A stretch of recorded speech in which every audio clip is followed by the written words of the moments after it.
जो माणूस मुख्यमंत्री होता तो उपमुख्यमंत्री झाला होता. 1 वर्ष मागे वळून पाहताना वाटलं लोकांनी त्यावेळी नावं ठेवली. सत्तेच्या लालसेसाठी या माणसानं असा निर्णय घेतल्याचा आरोप झाला. मात्र आता मागे वळून पाहताना वाटतंय तो निर्णय योग्य होता. कारण जे काम तुम्ही सरकारमध्ये राहून करू शकता ते सरकार बाहेर राहून करू शकत नाही. विकास करायचा असेल तर सत्ता महत्त्वाचीच असते, असं विधान उपमुख्यमंत्री देवेंद्र फडणवीस यांनी केलं. काल ANI बोलताना उपमुख्यमंत्री देवेंद्र फडणवीसांनी अगदी मनमोकळ्या गप्पा मारल्या. मैं ऐसा मानता हूँ, आज जब मैं 1 साल पीछे मुड़कर देखता हूँ तो जिस समय मेरी पार्टी ने कहा था कि आपको सरकार में जाना है तो मुझे थोड़ा खट्टा लगा था. मुझे ऐसा लगा था कि लोग क्या कहेंगे कि जो व्यक्ति मुख्यमंत्री पद पर रहा है वो सत्ता के लिए कितना लालयित है कि डिप्टी चीफ मिनिस्टर बन रहा है. लेकिन आज 1 साल के बाद मैं ये मानता हूँ कि मेरी पार्टी का डिसीजन सही था, क्योंकि आप जो ट्रांसफॉर्मेशन सरकार में रहकर कर सकते हो उस सरकार से बाहर रहकर नहीं कर सकते. क्यों? फडणवीस म्हणाले, आम्ही 1 वर्षात अनेक परिवर्तनवादी निर्णय घेतले. मागच्या 2.5 वर्षात ठाकरे सरकारनं एकही प्रकल्प आणला नाही. आमचे सरकार आल्यावर विकास कामांना गती मिळाली. अब देखिए, इंफ्रास्ट्रक्चर के सेक्टर में मुंबई के अगर विचार करें तो coastal road, trans harbour link, metro, ये सारा हमने शुरू किया था. बीच में इन्होंने बंद किया था या स्लो कर दिया था. ये सरकार के आने के बाद हम डेफिनेटली कह सकते हैं कि कोस्टल रोड इस साल के अंत तक हम लोग इसका एक पोर्शन खुला करेंगे. ट्रांस हार्बर लिंक जो 22 किलोमीटर की 22 kilometre sea bridge, it's one of the longest sea bridge ever built in India. ये सी ब्रिज इस साल के अंत में शुरू हो जाएगा. ये न्यू मुंबई को कनेक्ट कर देगा हम लोगों को. हमारी जो मेट्रो 3 है उसका भी एक पोर्शन इस साल के अंत में हम शुरू कर पाएंगे. नागपुर मुंबई जो हमारा सुपर एक्सप्रेस वे है उसको केवल 100 किलोमीटर बचा, बाकी वे हमने शुरू कर दिया. वो 100 किलोमीटर भी इस साल के अंत तक हम शुरू करेंगे.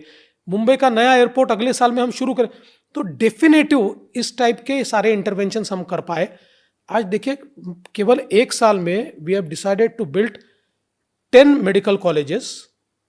3 का काम हमने शुरू कर दिया. या सरकारनं जे निर्णय अडवले होते ते निर्णय आम्ही पुन्हा सुरू केले. हे वर्ष केवळ निर्णयांचं होतं असंही त्यांनी ANIला दिलेल्या मुलाखतीत सांगितलं.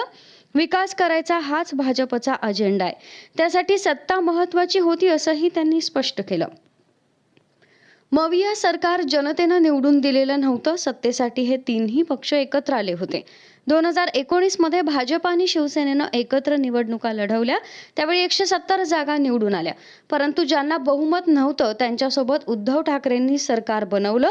त्यानंतर एकनाथ शिंदे यांच्यासोबत 40 आमदार आमच्यासोबत आले आणि सर्व नरेंद्र मोदी आणि बाळासाहेब ठाकरे यांचे फोटो लावून निवडून आले होते.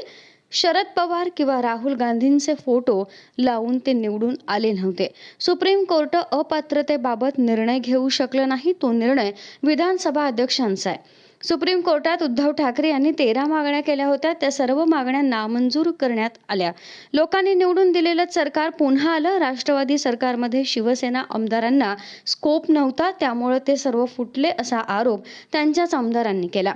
ते सर्व आमच्याबरोबर आले, त्यात वावगं काहीच नाही असंही फडणवीसांनी स्पष्ट केलं. आमचे सरकार आल्यावर आम्ही पुन्हा महाराष्ट्राला नंबर 1 वर आणलं. उद्धव ठाकरे यांच्या काळात केंद्राकडे राज्य सरकारचं योगदान दिलं जात नव्हतं. भांडणामुळे विकास कामं रखडली होती. मुख्यमंत्री 2.5 वर्षांच्या काळात फक्त 2 वेळा मंत्रालयात गेले असं खुद्द शरद पवार सांगतायत. अशा प्रकारे सरकार चालत नसतं असा टोलाही देवेंद्र फडणवीस यांनी उद्धव ठाकरेंना लगावला. देखिए, उद्धव जी की सरकार में काम क्यों नहीं हो पाए? सेंट्रल गवर्नमेंट रेलवेज के लिए पैसा देती है, स्टेट कंट्रीब्यूशन देना पड़ता है. उनकी सरकार ने निर्णय लिया हम स्टेट कंट्रीब्यूशन नहीं देंगे, तो कैसे पैसा आएगा, कैसे काम होंगे? हमारी सरकार आई, हमने कहा हम स्टेट कंट्रीब्यूशन देंगे. 13,000 करोड़ रुपया, 13,000 crore have been allotted to Maharashtra this year for railways. तो कुल मिलाकर उनका जो पूरा कार्यकाल रहा ये झगड़ों में, सेंट्रल गवर्नमेंट से एक प्रकार का उन्होंने एक दूरी बनाई. और सबसे बड़ी बात यह है कि, और ये मैं नहीं कहता, शरद पवार जी ने अपनी बायोग्राफी अभी पब्लिश की है. उनकी बायोग्राफी में वो कहते हैं कि हमारे मुख्यमंत्री अपने ऑफिस में 2.5 साल में केवल 2 बार गए. Only twice he went to his office. तो निर्णय नहीं होते थे. उनके लोग क्यों टूटकर हमारे साथ आए? क्योंकि उनके लोग मजाक में कहते थे कि हमारे मुख्यमंत्री जेब में पेन ही नहीं रखते, इट डजंट साइन। तो ऐसी सरकारें नहीं चलती है।